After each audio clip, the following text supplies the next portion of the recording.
Pretty easy. You just go to the Start menu and then go to Computer.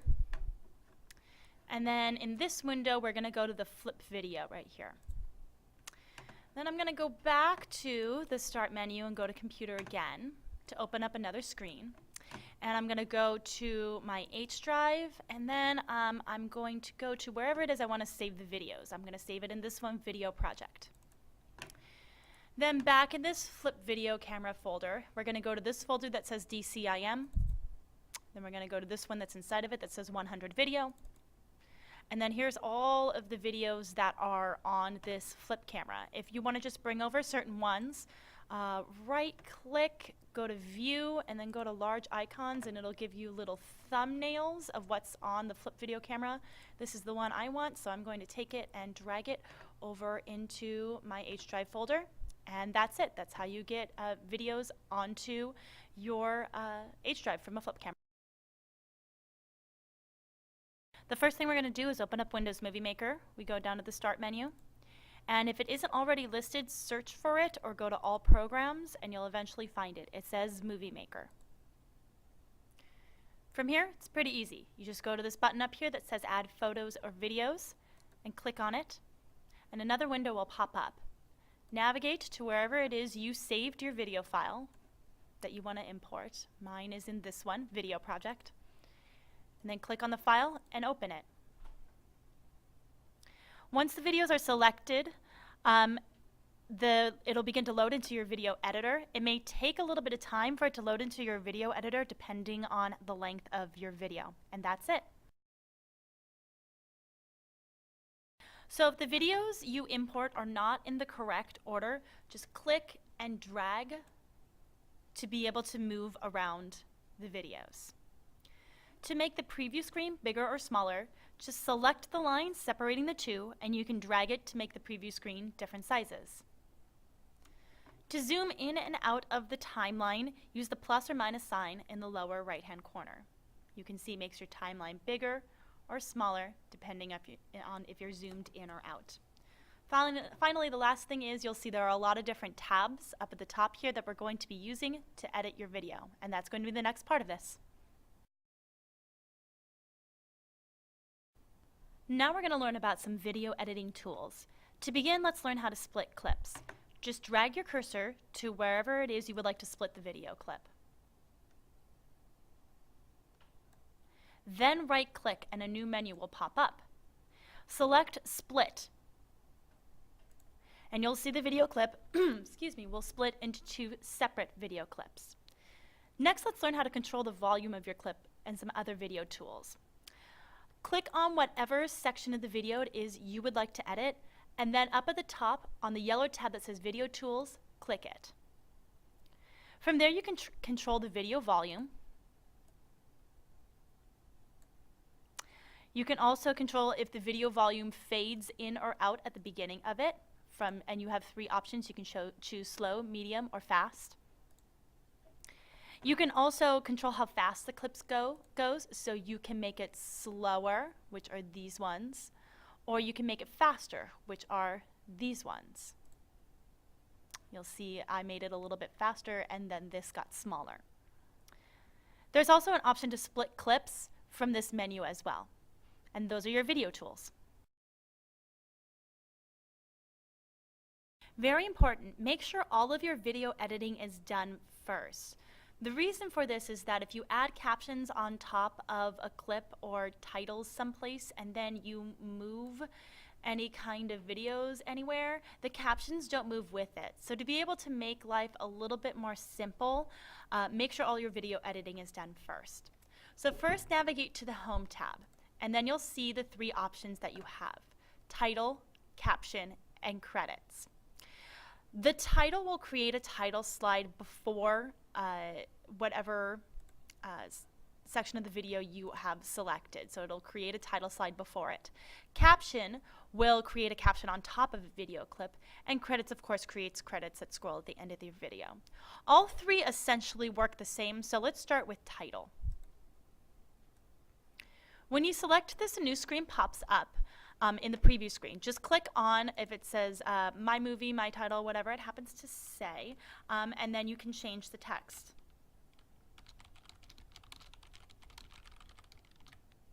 Okay, you'll be able to move the text wherever you would like on the screen. I'm going to put mine right in the middle. From the top menu, you'll be able to change the font size,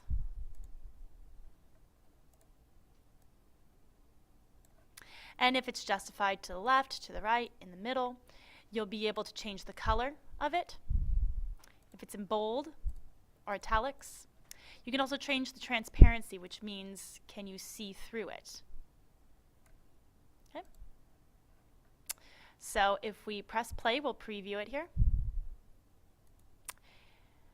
Over here, you can change the background color. Oh, I don't like that. There we go. If you want to control how long a title slide lasts until, go up here to the yellow tab that says Video Tools, and then go to Duration right here. And now you can change how long you would like this slide to last. It defaults to 7, but I liked it for it to be between 3 and 5. In another section of the top menu, you can control what animation the title slides take, which is over here. If you hover your mouse over it, you'll get a preview of what it looks like. You can scroll down to see all the different kinds that you could possibly do. Okay, if you want to select one, just click on it, and now the animation for this will be this.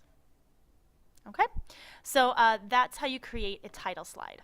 If you find that your title slide is in the wrong section of the video, you can just click it and drag it to wherever it is you would like it to be.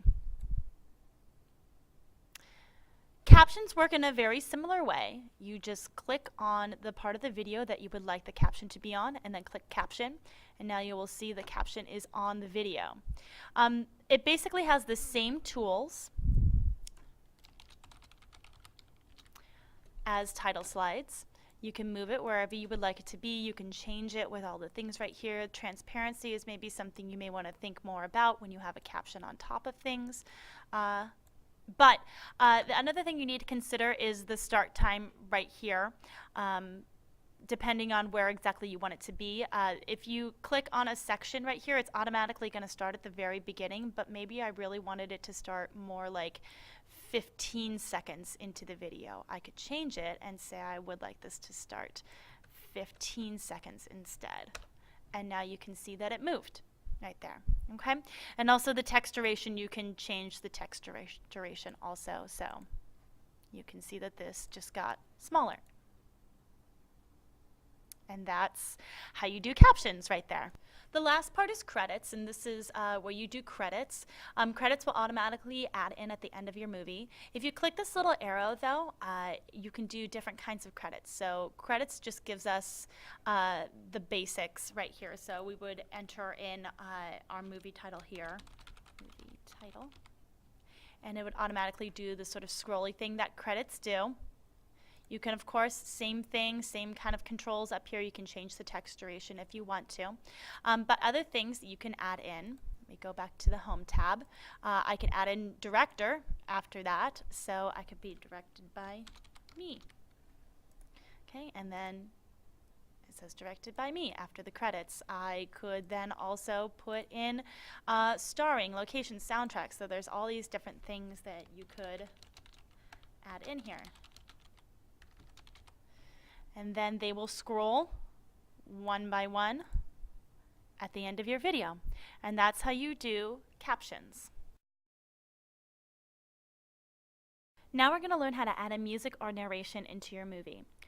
So to add music into your movie, place your cursor where you would like the music to start.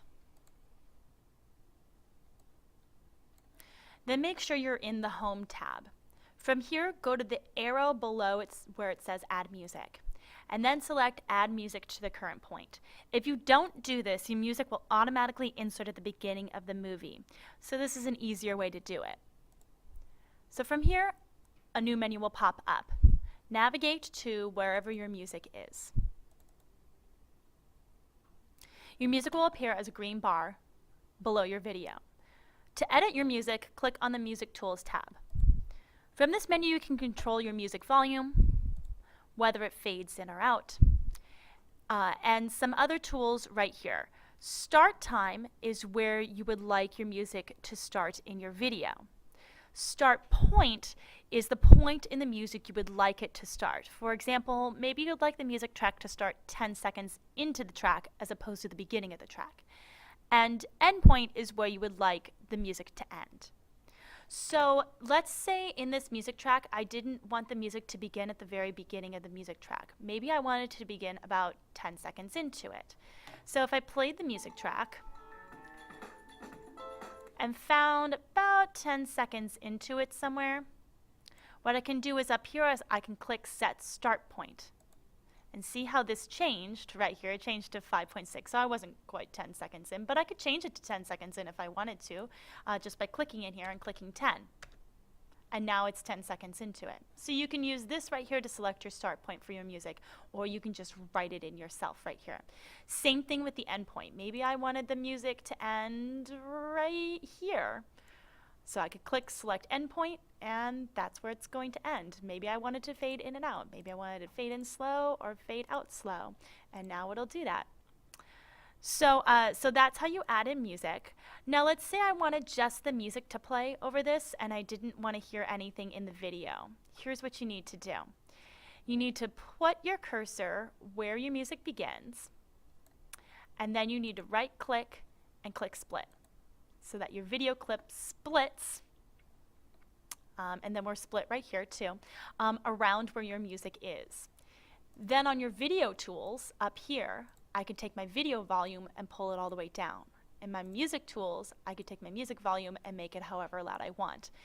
If I wanted, maybe I wanted to hear my video a little bit, I could pull it up like that, or maybe I wanted the music to be in the background, so I could pull my music way down low and have my video volume way up high instead.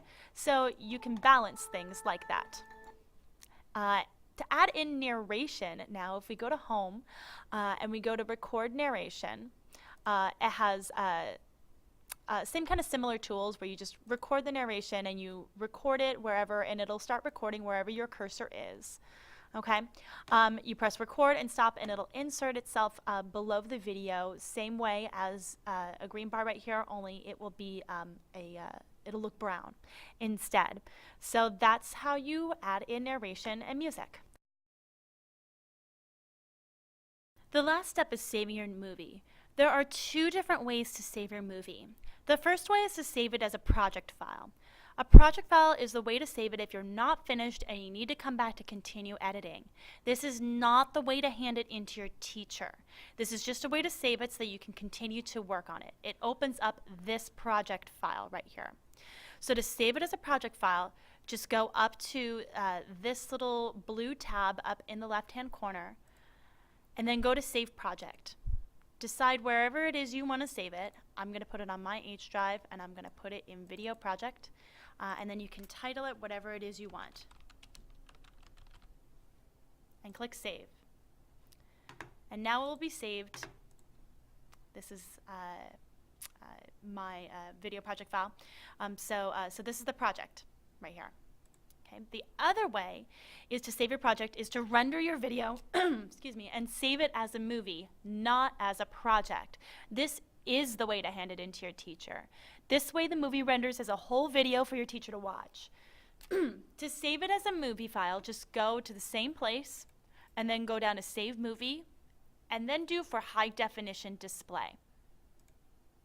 A menu will pop up for you to name your file and for you to decide where it is you want to save it. I'm going to save it in the same spot. I'll even call it the same thing. Typically what you should do is you should put last names and your period, just so that when you drop it into the Dropbox you don't have to rename anything, and then click Save. And it'll start to save it here. It may take a few minutes for the movie to render. Give yourself some time, and that's it. You're done.